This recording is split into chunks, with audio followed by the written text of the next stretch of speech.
Welcome to the Deep Dive. We're here to break down complex topics using your source material, making it all clear and really memorable. And today, yeah, we're tackling something pretty universal, but also really high stakes. Absolutely. Navigating a doctor's visit when English isn't your first language. Yeah. Something everyone dreads, I think. It's arguably one of the most stressful communication challenges, really. I mean, you're already feeling unwell, right? If your brain's foggy. Exactly. Your resources are low, you feel vulnerable, but getting the details right, it's critical. Totally. Missing a word about, say, dosage, or not quite explaining your pain right. The consequences are, well, real. And that's the core issue, isn't it? We're not just talking casual chat. This is like survival language. Trying to translate something specific like the room feels like it's spinning or, understanding a treatment plan on the fly when you've got a fever. It's just too much. Right. So our mission today, and we're using this excellent structured guide you gave us, is to take away that stress, that on-the-spot panic. We're aiming to build a clear step-by-step framework. Simple, direct English phrases you can actually use. So by the end of this, you'll have like a script. Pretty much a mental script, yeah. Giving you the confidence to walk into that clinic knowing what to say. Right from making the call to understanding the prescription. I love that the source material lays it out chronologically. It makes so much sense. We're going to walk through the whole patient journey. Step by step. Okay, so let's dive in. First step, making contact, getting that appointment, which, yeah, in many places, that's the first real hurdle. Okay, let's unpack this. Part 1, making that first contact. Because unlike some places where maybe you can just show up, in a lot of English-speaking countries, the U.S., the U.K., yeah, definitely. it often starts with a phone call. Yeah. Usually to a GP, a general practitioner. You typically can't just walk in. No, not usually. So that first communication, it needs to be precise right away. Okay, precise. And in this situation, precise really means direct. The source gives us this brilliant core phrase. It's so clear. It's right to it. Yeah, it states exactly what you need without any fluff, No confusing polite stuff. Which is simply, I need to see a doctor. Boom. Simple as that. Okay, but why is directness so critical right then? Why not something more, I don't know, elaborate, like I was wondering if it might be possible to arrange a consultation? Huh. Yeah, no, that's a great question, actually. It hits on, like, the pragmatics of language in these high-pressure spots. When you use overly formal language, all those, I was hoping, possibly, if it's no trouble, it just muddies the waters, slows things down. Right. Think about the clinic staff. They're usually juggling a million things. They need the core information fast. I need to see a doctor. That translates immediately into an action for them. They know what you need, and they can prioritize it. Okay, clear. So we start strong. I need to see a doctor. Got it. Yeah. What happens next, typically? The person on the phone needs more info, right? Almost always. They'll usually move to logistics, often financial stuff, or checking your patient status. So what questions should we expect? Well, the first two are nearly universal. Are you a new patient? And do you have your insurance details ready? Or maybe do you have your insurance card? Okay, so need answers ready for those. Yep. Simple and clear. If you're new, yes, I am a new patient. If you've been there before, no, I am a returning patient. And insurance. Just, yes, I have my insurance card. Or if not, no, I am paying myself today. Or, no, I'll be paying out of pocket. Practicing those short answers helps a lot, takes the thinking out of it. Okay, logistics handled. Then it's about when you can actually go in. Availability. Right. And the source gives us a really good phrase for this, one that avoids confusing scheduling terms. Which is? Do you have any openings today? Openings, okay. Yeah, the source points out that openings specifically means free time slots in their system. It's common office language. So it's better than asking about appointments. Well, do you have any appointments today? Works too, it's perfectly correct. But openings often suggests, slots available soon, today, or maybe tomorrow, which is usually what you want if you're calling because you feel sick. Gotcha. Okay, quick scenario. The receptionist says, okay, we have an opening at 10 a.m., but please come 15 minutes early for paperwork. You've heard the time, 10:00 a.m. Now what? Confirmation. Absolutely crucial. You need to lock it down, remove any doubt for both sides. Reduces your own anxiety, too, knowing it's set. Exactly. So, two solid phrases. Can I come in at 10:00, or maybe slightly more polite, is 10:00 okay? Just repeating the time back. Yes. Make sure you say the time clearly and wait for them to confirm back. Like, yes, 10:00 is confirmed, or yes, we'll see you at 10:00. Don't hang up until you hear that final yes. So if we bundle that whole first call, state the need, I need to see a doctor, confirm status, new patient, got my insurance, ask for time, any openings today, confirm the time, can I come in at 10:00? Perfect. It's efficient, clear, maybe takes 30 seconds, and bam, the first big hurdle is cleared. You've done it without wasting time, setting a good tone. Precisely. Sets you up well for the actual consultation. Okay, appointment made, now you're actually there. Part 2, describing symptoms. You're in the exam room, the doctor or nurse comes in, the whole focus shifts now, right? Yeah. From logistics to, well, your body. Totally different conversation. And yeah, they'll kick it off with those standard questions, what's wrong? Or, so what brings you in today? Or maybe, how can I help you? And this is where the pressure really ramps up for a lot of learners, I imagine. Oh, definitely. You're trying to find the right words for how you feel, which can be complex sensations. So what's the strategy here, based on the source material? Keep it simple. Rely on the established common terms. Forget trying to build long, elaborate sentences. Use the specific noun phrases for common aches and pains. Okay, let's tackle the most common ones. Starting up top, head pain.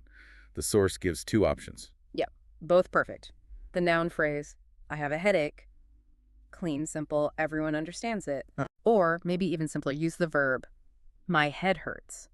Both are totally fine, totally clear. The key isn't picking one, it's knowing both are good options. Right. Moving down the stomach, you said the phrasing here is often kind of combined. Yeah, exactly.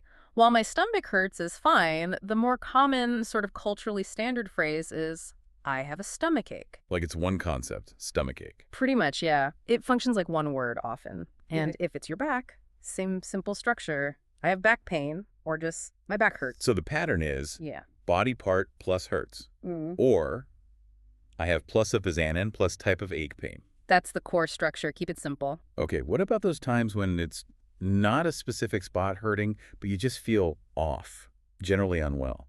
The source mentioned 3 key feelings we need to distinguish. Yes, these distinctions are really important for the doctor. First one, fatigue. Okay. This isn't just feeling a bit sleepy. This is when you feel constantly drowsy, low energy, even if you should be rested. The phrase is, I feel tired.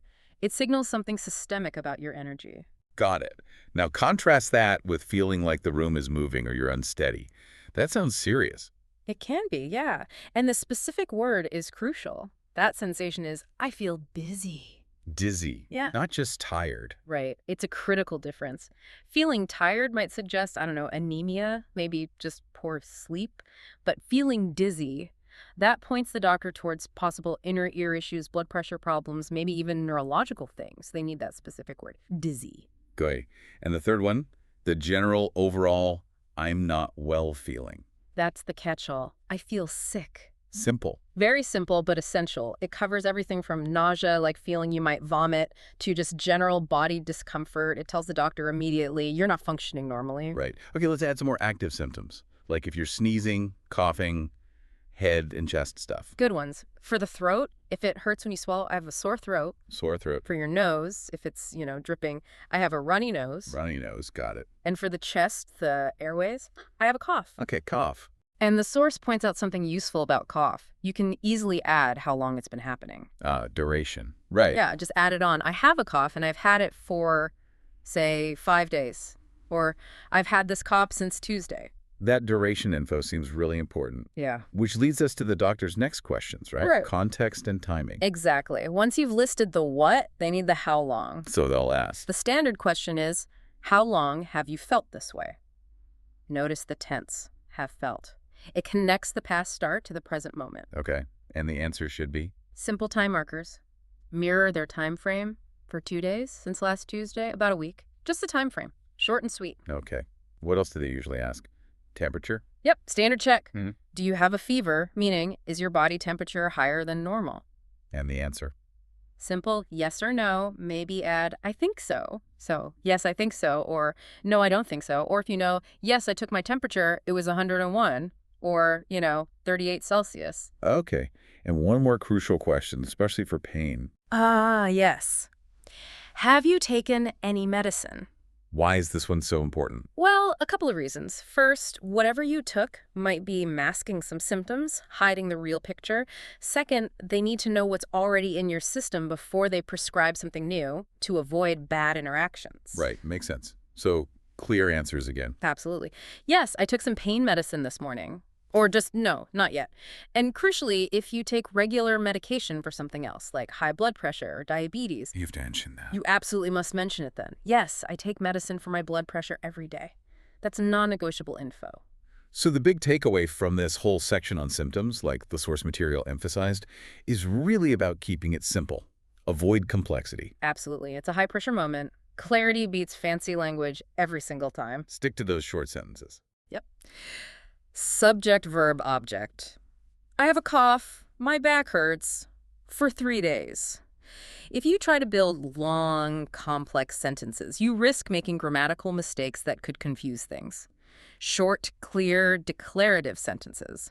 That's the goal. Transmit the info accurately. Okay, so you've described your symptoms clearly. The doctor's listened. Maybe done a quick check. Yeah. Now we get to part 3.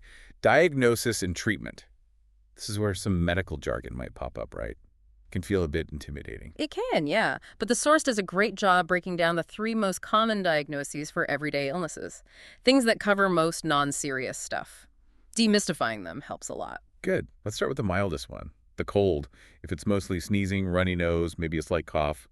What's the diagnosis? The doctor will likely say you have a cold. Simple as that. And a cold is? Usually just an upper respiratory virus. Annoying, but generally not serious.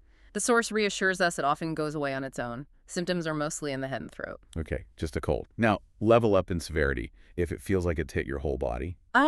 Then we're likely talking the flu, influenza. How's that different? Much stronger symptoms usually. A proper fever, maybe chills, definitely body aches all over, and that feeling of being completely wiped out, really, really tired or exhausted. So the diagnosis is? You have the flu. It's a more systemic virus, hits harder, needs more care, definitely rest, as the source points out. Right. Cold, flu. Now, the third one often needs medicine.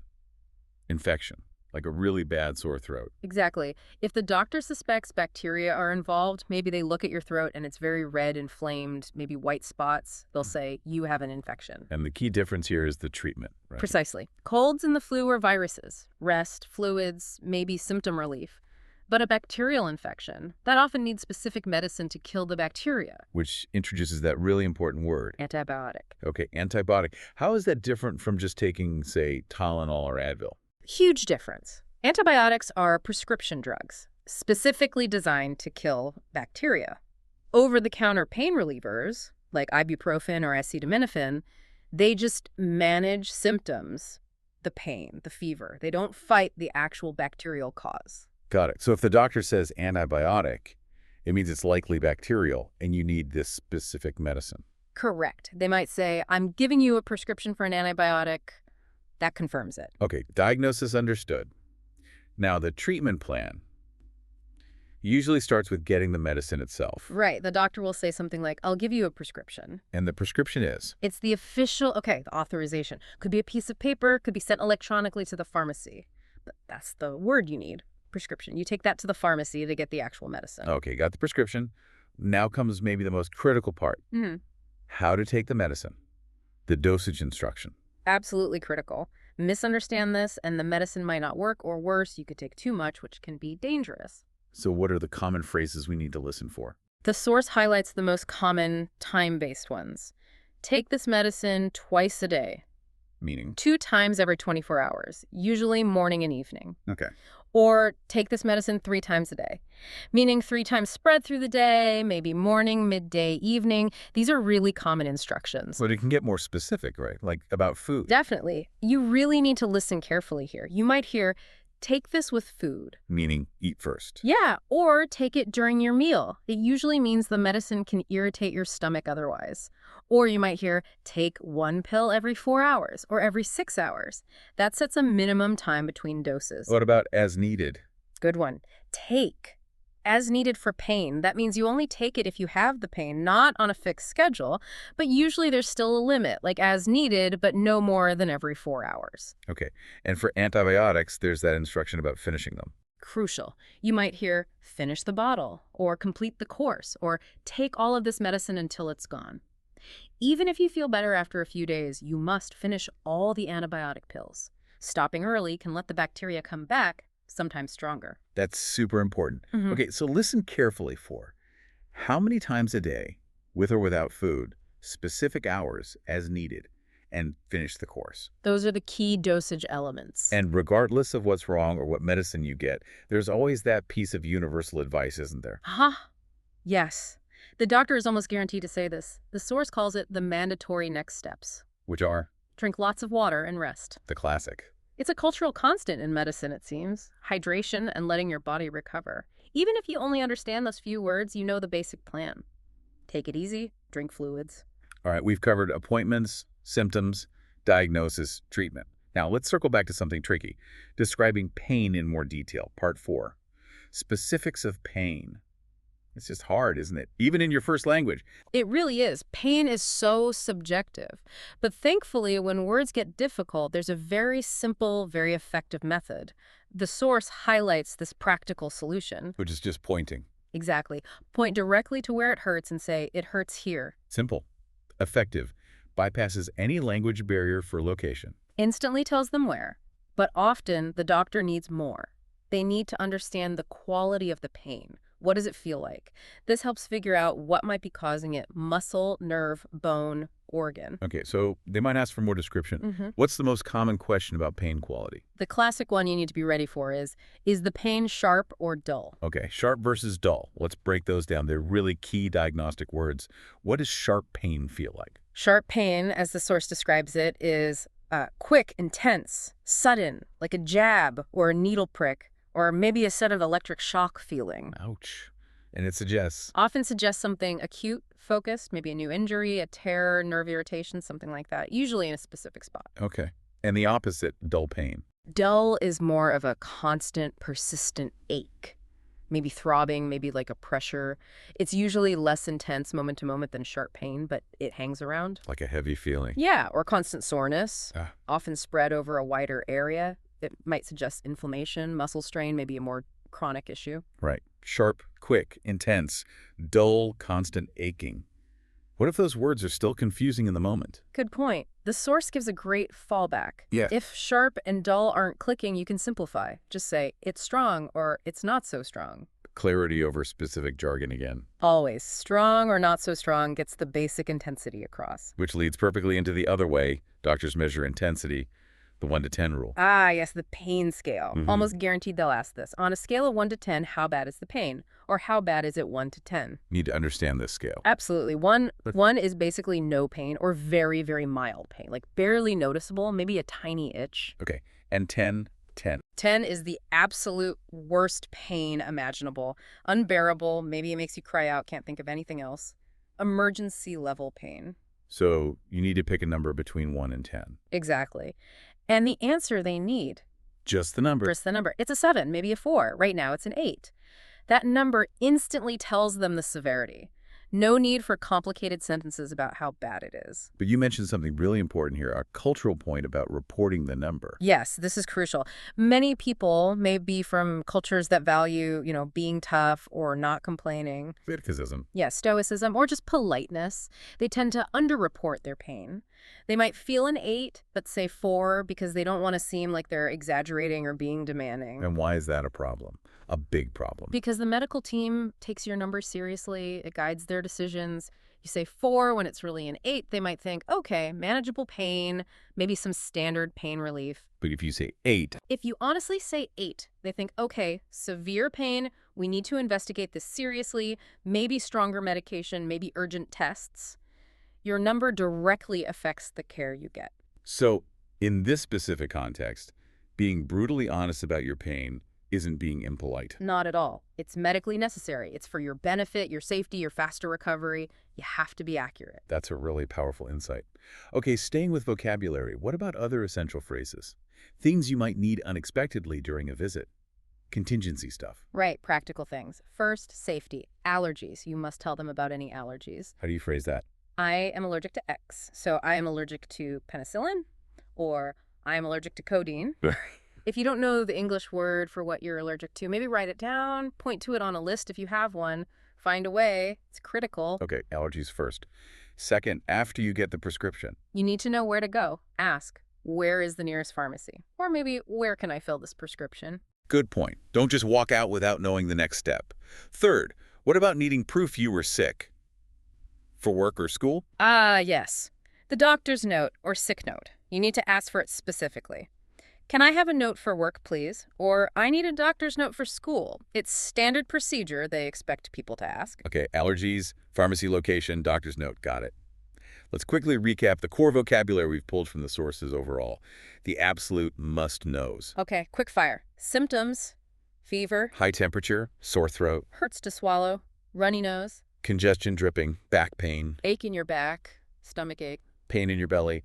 Okay, tools, treatments, pills, tablets, capsules, syrup, liquid medicine, thermometer. measures temperature, prescription, The paper or e-script for medicine, good. People, places, nurse, helps the dog clinic or doctor's office. where you go, and that regular visit. The checkup. When you go, even if you're not sick. Exactly. And finally, let's just stress again, politeness counts. Even when you feel awful. Yeah, manners help everywhere. How to be polite. Simple things.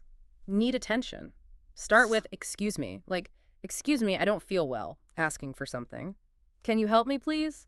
Always add please. Please and thank you. Essential. And end the visit with a simple, thank you, doctor, or thank you, nurse. It makes a difference, shows respect, helps the whole interaction go smoother. All right, we've got the language, the phrases, the vocabulary, but there's more to it, right? Part 5 is about the cultural side of things, how the conversation is kind of expected to work in, say, the US or UK medical system. Yes, this is really important. Because the expectations might be quite different from what you're used to. Understanding these norms helps you navigate better and, honestly, get better care. We found 3 big ones in the source material. Okay, number 1. The expectation to ask questions. So, in some cultures, questioning the doctor might seem rude, disrespectful. Exactly, like challenging authority. But in many English-speaking medical cultures, it's the opposite. Doctors expect you to ask questions. They want you to participate. Really? They expect it? Yeah, they see you as the expert on your own body and feelings. If you don't understand something, a word they used, the diagnosis, why they're giving you a certain medicine, what the side effects might be, you're supposed to ask. So, phrases like, Sorry, what does that mean? Can you explain that word? What is this medicine for? Are there any side effects? Will I feel better soon? It's not rude, it's responsible. Don't just nod if you don't understand. Ask, participate. that takes some confidence, but okay. Good to know it's expected. Number 2, cultural point. The absolute necessity of honesty. We touched on this with the pain scale, but it's broader. It means ditching that polite habit of downplaying how bad you feel. Like saying, I'm fine, when you're clearly not. Precisely. Socially, okay maybe, but in the doctor's office. No, saying I'm fine when your head is throbbing is medically unhelpful, even dangerous. They need the real story. Even small symptoms. Especially small symptoms sometimes. A symptom you think is minor might be the key clue for the doctor to figure out the bigger picture. Don't filter. Tell them everything you're feeling. If you hide a slight fever or a bit of dizziness because you don't want to bother them, you're withholding vital data. Right. Full disclosure. Which brings us back to number 3. Truthful pain reporting. Let's hammer this home one more time. Why is getting that 1 to 10 number right so vital? Because it directly impacts treatment. Remember, you say 3, they think mild, maybe over-the-counter meds. You honestly say 8, they think severe. Investigate further, stronger meds, more urgency. Your words, your number, guide their actions. Totally. So in that moment, forget about seeming polite or tough. Prioritize getting the right help. Be brave enough to say 7 or 8 or 9 if that's the truth. It's about your health outcome. Okay, language, process, cultural norms. We've got the theory. Now, how do you actually practice this stuff so it feels natural when you need it in a low-stress way? Yeah, practice is key. The source had 3 really good practical tips you can do on your own. No classroom needed. Okay, tip 1. Journaling. Keep a daily health journal in English. But more than just writing, felt okay today.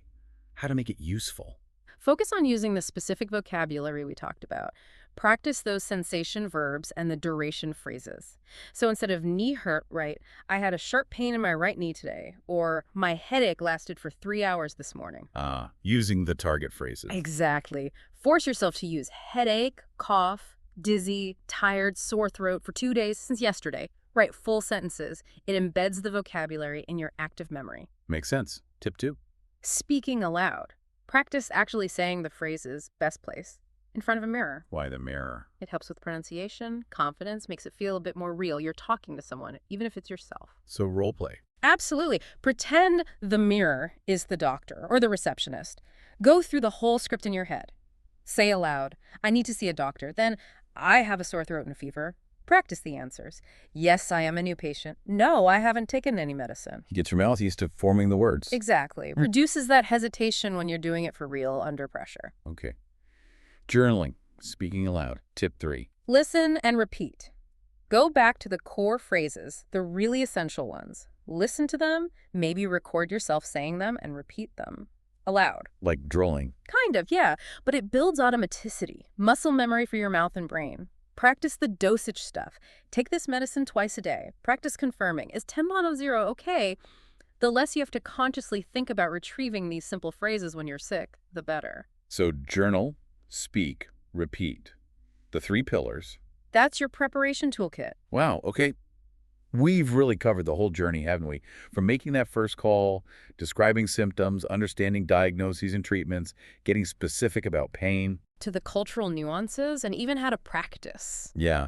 You, the listener, should now have a really solid framework, a kind of survival guide for handling medical visits in English. The structure, the language, it's all there. And remember, you're probably more capable than you think. The key really is clarity, not complexity. Stick to those simple, direct sentences we practiced. And please, don't be terrified of making mistakes. Everyone makes them, especially when communicating under stress or in a second language. Doctors and nurses generally understand that. They appreciate the effort. Practice helps, but perfection isn't the goal here. Right. Communication is the goal.